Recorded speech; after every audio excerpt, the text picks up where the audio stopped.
देख रहे हैं नेटवर्क 33 राजकुमार के साथ। तो चलिए बढ़ते हैं आज की कहानी की ओर। दोस्तों, मेरा नाम कुलदीप है और मैं दिल्ली का रहने वाला हूँ और मैं आपको आज एक ऐसी घटना से रूबरू कराऊंगा जो कि मेरी ज़िंदगी का एक डरावना हादसा बन चुका था, जिसे मैं आज तक नहीं भुला पाया हूँ। और जब भी मैं उस दिन के बारे में याद करता हूँ तो मेरी रूह कांप उठती है। तो दोस्तों, ये बात उन दिनों की है जब मैं इंटरव्यू के लिए एक ऑफिस में गया हुआ था और मैं इंटरव्यू में पास भी हो गया। उस दिन मेरी खुशी का कोई ठिकाना नहीं था। मैं घर आया और उसके बाद घर वालों को ये बात बताई तो मेरे घर वाले भी काफ़ी खुश हो गए। फिर इसके बाद मेरा पहला दिन उस ऑफिस में होने वाला था। फिर अगले दिन मैं सुबह सुबह उठा और रेडी होने के बाद सीधा घर से निकल पड़ा ऑफिस के लिए। और जब मैं ऑफिस पहुंचा और उसके बाद मुझे मेरा काम बताया गया, लेकिन उस दिन मुझे वहाँ के सीनियर बंदे मिले, लेकिन वो लोग मुझे जूनियर समझकर मुझे परेशान करना शुरू कर दिया था। मैं उन सभी को कुछ कह भी नहीं सकता था, इसलिए वो लोग मुझे जो कहते वो मुझे करना पड़ता था। फिर पहले दिन काम ख़त्म करने के बाद मैं शाम को ऑफिस से निकल गया और ऑटो पकड़कर मैं घर पहुँच गया। घर पर पहुंचने के बाद मैंने खाना वाना किया और इसके बाद मैं सोने चला गया, क्योंकि आज मैंने काफ़ी काम कर लिया था जिससे मुझे काफ़ी थकान हो गई थी। फिर इसके बाद मैं सो गया। फिर ऐसे ही मेरे कुछ दिन बीते और फिर एक दिन जब ऑफिस में काम ज़्यादा होने के कारण मुझे ऑफिस में ही रुकना पड़ा, तो उस वक्त रात भी काफ़ी हो चुकी थी। ऑफिस में अभी भी हम लोग काम कर रहे थे। कुछ देर के बाद फिर जब हमारा काम ख़त्म हुआ तो उसके बाद ऑफिस के जो सीनियर थे वो लोग मस्ती मजाक कर रहे थे और इसी के चलते उन लोगों ने मुझे अपने पास बुलाया और कहा कि तुझे वो सामने वाला बस डिपो दिख रहा है ना। दरअसल ऑफिस के सामने एक बस डिपो था जो काफ़ी सालों से बंद पड़ा हुआ था। उन लोगों ने मुझे ये कहा कि तू उस बस डिपो के अंदर जा और एक बस के अंदर जाकर एक वीडियो कॉल कर। उनकी ये बात सुनकर मेरा बिल्कुल भी मन नहीं था उस बस डिपो के अंदर जाने का, पर मैं कर भी क्या सकता था क्योंकि वो मेरे सीनियर थे। उन लोगों ने मुझे ये टास्क दिया था कि तुझे ये पूरा करना है। फिर इसके बाद उनके कहने के अनुसार मैं ऑफिस से बाहर निकल गया और उस बस डिपो की ओर जाने लगा। फिर जब मैं उस बस डिपो के पास पहुंचा और जब मैं उस डिपो के अंदर जाने वाला था कि तभी वहीं सामने की रोड पर एक लड़की मुझे आती हुई दिखी। उस लड़की को देखकर मैं एकदम से रुक गया। फिर जब मैंने उस लड़की का चेहरा ध्यान से देखा तो वो लड़की मुझे काफ़ी सुंदर दिखी। उस लड़की की सुंदरता बहुत ही ज़्यादा थी। मैं उसे देखते ही रह गया और इसके बाद वो लड़की भी मुझे देखने लगी और साथ ही एक मुस्कान भी देने लगी। उसकी मुस्कान भी इतनी प्यारी थी कि कोई भी उसे देखकर मोहित हो जाता। फिर वो लड़की वहाँ से कब चली गई मुझे पता ही नहीं चला, क्योंकि मैं उसके ख्यालों में इतना ज़्यादा खोया हुआ था कि मुझे खुद ही नहीं पता। फिर जब मुझे ऑफिस से उन लोगों का कॉल आया और फिर जब मैंने उनका कॉल उठाया तो उन्होंने कहा कि तो अब तक उस बस डिपो के अंदर नहीं गया, जिस पर मैंने कहा हाँ मैं जा रहा हूँ बस। और ये कहकर मैंने उनका कॉल काट दिया और बस डिपो के अंदर जाने लगा। जब मैं उस बस डिपो के अंदर गया और फिर मैंने देखा कि उस बस डिपो के अंदर काफ़ी ज़्यादा अंधेरा छाया हुआ था, जिस वजह से मुझे अपने फ़ोन की लाइट ऑन करनी पड़ी। फिर टॉर्च ऑन करने के बाद जब मैंने वहाँ पर देखा तो मैंने पाया कि उस बस डिपो के अंदर खराब बसें खड़ी हुई नज़र आ रही थी जो काफ़ी बुरी हालत में थी। मैंने ज़्यादा समय न बर्बाद करते हुए सीधा एक बस के अंदर घुस गया और फिर मैंने उन लोगों को वीडियो कॉल किया। वीडियो कॉल करने के बाद जब मैंने उन लोगों को उस बस के अंदर दिखाया, फिर जब मैं उस बस की एक सीट पर बैठकर उन लोगों को देखा तो अचानक ही उन लोगों का चेहरा काफ़ी ज़्यादा बदल गया। उन लोगों का चेहरा देखकर मुझे तो ऐसा लग रहा था जैसे कि वो घबराने लगे हों। वो लोग मुझे कुछ कहने की कोशिश कर रहे थे, मगर पता नहीं फ़ोन का नेट एकदम से ख़राब होने लगा था। उन लोगों की आवाज़ मुझे ठीक से सुनाई नहीं दे रही थी। वो लोग बस मुझे पीछे की तरफ इशारा कर रहे थे और फिर जब मैंने पीछे देखा तो मुझे उस बस में कोई भी दिखाई नहीं दिया, जिसके बाद उन लोगों का कॉल एकदम से कट हो गया।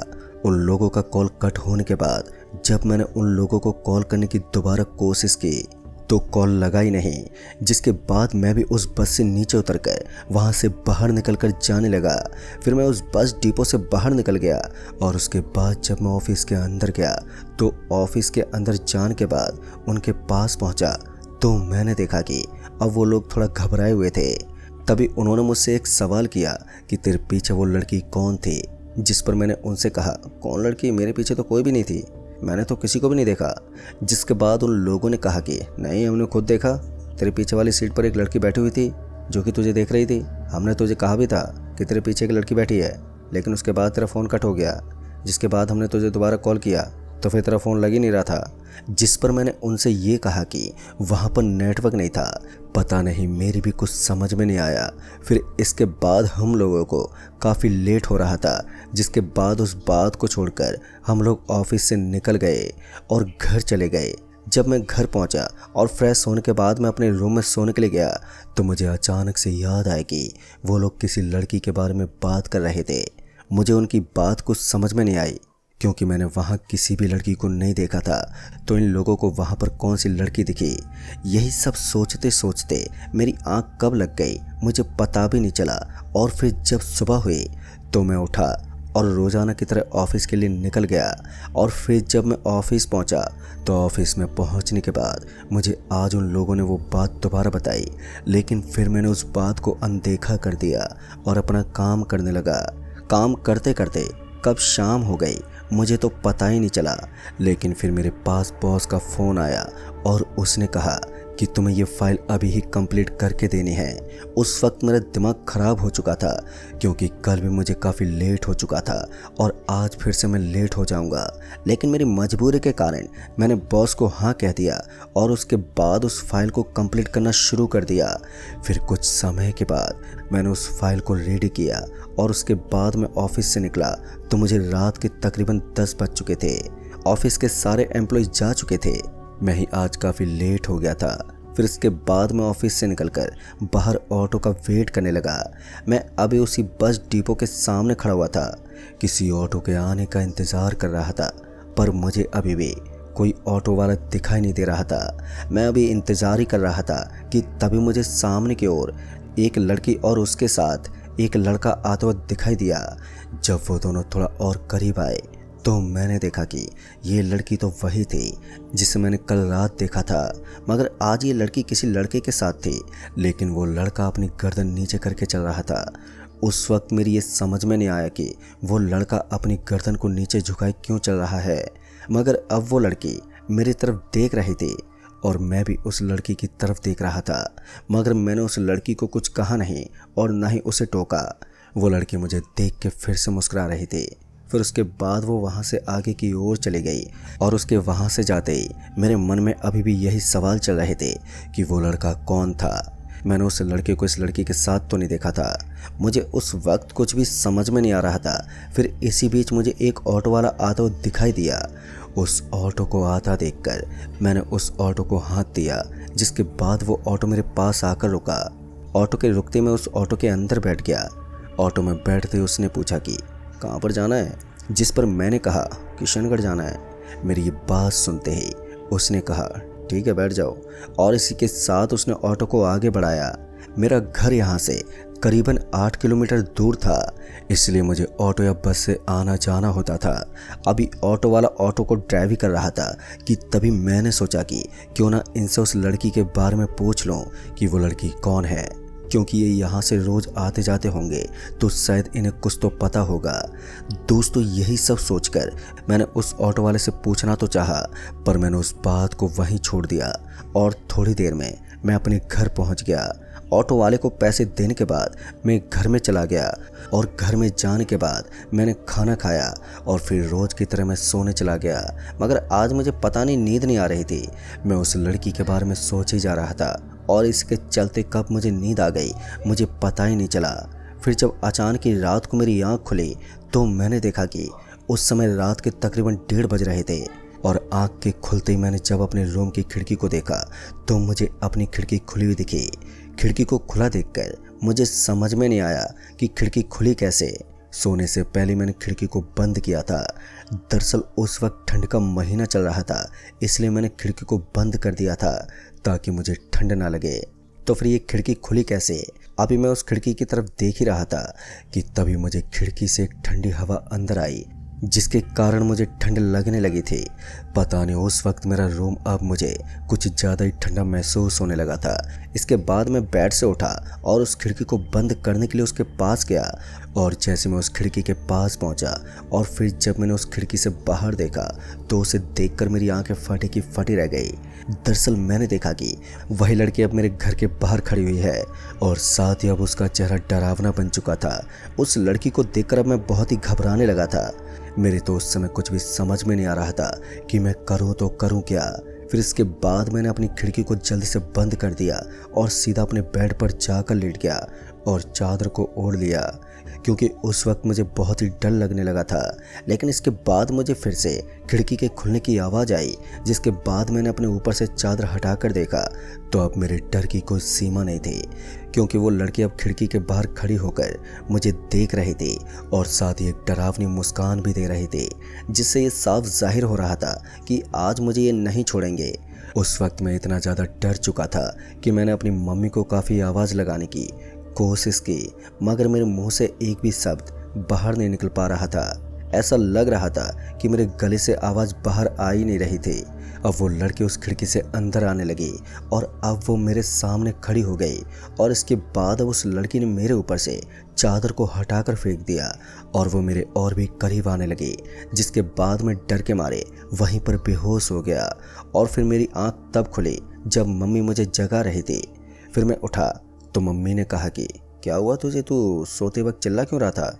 तब जाकर मुझे समझ में आया कि मैं एक बुरा सपना देख रहा था।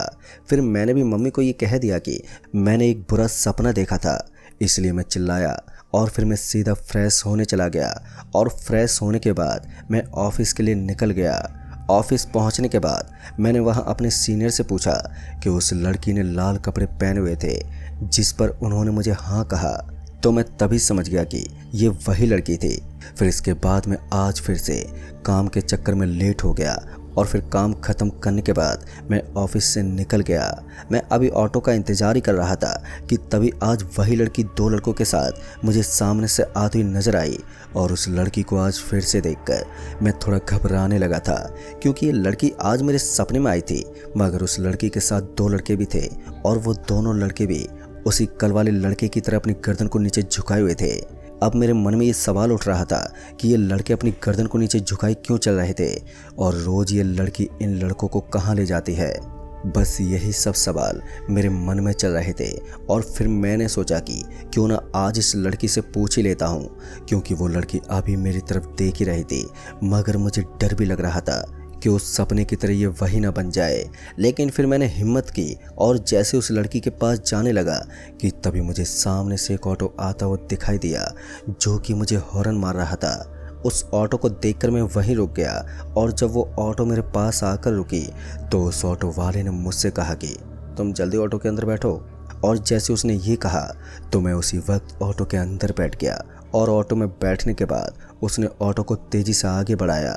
फिर मैंने उस ऑटो वाले से पूछा भी, क्या हुआ भाई, क्या हुआ, आप उस लड़की को जानते हो क्या। मेरे ये कहते उस ऑटो वाले ने बताया कि वो लड़की कोई आम लड़की नहीं है, वो लड़की एक चुड़ैल है। अगर कोई भी उसे टोक देता है तो वो उसे अपने वश में करके जान से मार देती है। कहते हैं कि ये बात तब की है जब ये बस डिपो किसी कारण बंद कर दिया गया था, जिसके बाद इस बस अड्डे पर कोई नहीं जाता था। लेकिन एक दिन जब ये लड़की वहाँ से अकेले अपने घर की ओर जा रही थी तो वहीं उस बस अड्डे के पास उसे कुछ लड़के खड़े दिखे, और वो लड़के उस लड़की को गंदी नज़रों से देख रहे थे। ये लड़की उस वक्त डर चुकी थी कि कहीं वो लड़के इसे कुछ कर ना दें, इसलिए उसने अपने कदम तेज कर दिए, और वो लड़के भी नशेड़ी थे, और साथ ही वो गुंडे उस लड़की को देखकर उसके पास जाने लगे। उस लड़की ने इन लोगों को अपने पास आता देखकर वहां से तेजी से भागना शुरू कर दिया, पर उस लड़की की किस्मत बहुत ही खराब थी। उन लोगों ने उसे पकड़ लिया और उसे वहीं बंद पड़े बस डिपो के अंदर ले गए, और उस लड़की के साथ गलत काम कर दिया, और उसके साथ उन लोगों ने उसे वहीं जलाकर मार दिया। फिर उसके बाद वो लोग वहां से चले गए। मगर कुछ महीनों के बाद वो लड़की लोगों को नजर आने लगी, और जिसने भी उस लड़की को टोका या उसे छेड़ा तो वो लड़की उसे मार देती है, और उन गुंडों में से कुछ लोगों को इसने मार दिया। मगर अभी भी 2 गुंडे बचे हुए हैं, इसलिए मैंने आपको हॉर्न मारा ताकि आप उसे टोक ना दें। दोस्तों ये सब सुनने के बाद मेरी तो जान में जान आई कि अगर आज मैं उस लड़की को टोक देता तो शायद आज मैं जिंदा नहीं होता। लेकिन उस लड़की के लिए मुझे बहुत बुरा लगा, मगर मैं उसके लिए कुछ कर भी नहीं सकता था। बस उसके लिए यही दुआ करता कि जिसने उसके साथ ये काम किया वो इसे जल्दी मिल जाए। फिर उसके बाद से मैंने वहाँ से जॉब भी छोड़ दी और कभी भी वहाँ पर रात के वक्त नहीं गया। तो दोस्तों इस कहानी में बस इतना ही। कहानी आपको पसंद आई हो तो वीडियो को लाइक शेयर ज़रूर कर दें और साथ ही हमें नीचे कमेंट बॉक्स में ज़रूर बताएं। तो मैं आपका दोस्त राजकुमार जल्द ही मिलूँगा ऐसी एक और नई कहानी के साथ। तब तक के लिए बाय एंड टेक केयर।